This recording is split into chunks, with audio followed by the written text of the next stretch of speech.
Selamünaleyküm aziz abunəçilər. Yine bir obyektimizde işleri başladık. Daha obyektimiz Türkçü Lenizm'de Keltaniyardamız. Şurada yine navis işine gelir.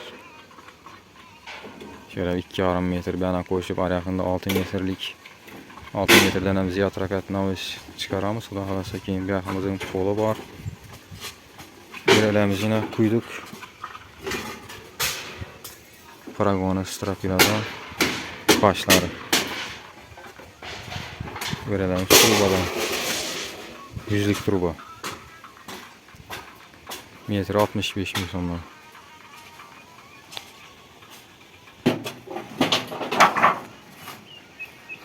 Yaxşı yıkırları kestik. Üstüne mindire dana deyip devalın üstüne mindirip koyamızda strapiladan.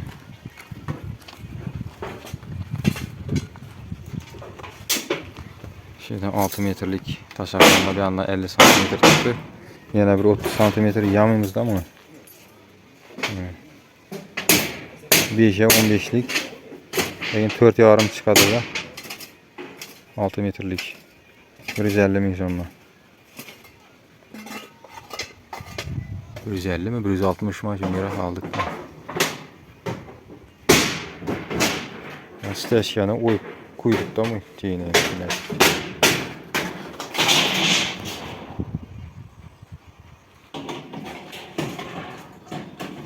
Daha falasıyla navisimizden bitti.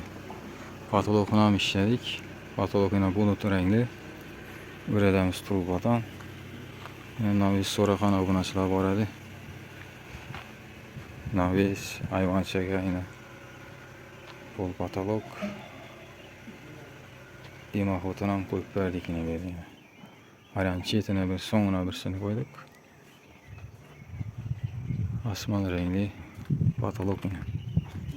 Yaxın yukarı götürdük 35 santimetre. 35 santimetre yukarı götürdük. Böyle bir şeydik de bunu aynağa yakın kalmasında.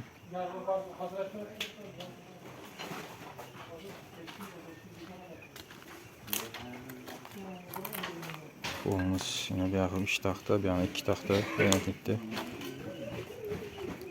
Rahotumuz yine.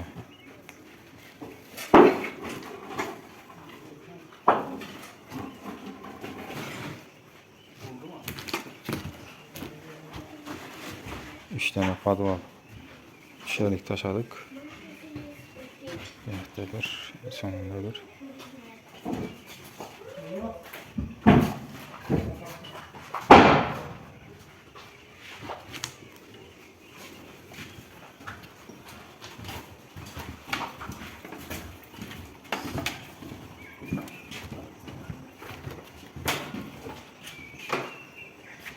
Dört tane lampışa koyduk. 2 çette bir. Ortada 2. Kulçatırına baskan yana mı? Ha, çet tane yandı birisi. 2 çette birisi. Ortada 2'si.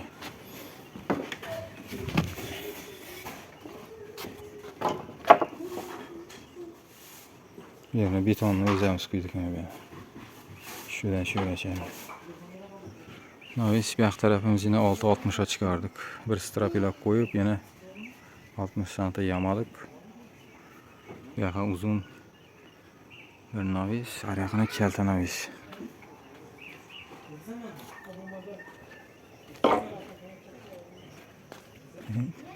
Şarşar koyulmadı.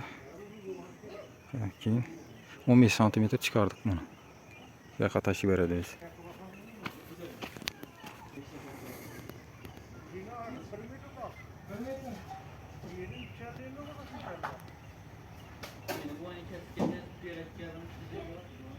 Yani şimdi bilen Vayvik'teki işlerimiz tamam. Şimdi bilen videomuzu çekildiğimiz yetip olan için rahmet. Keyingi videolarda, keyingi vakitlerde görüşmek üzere.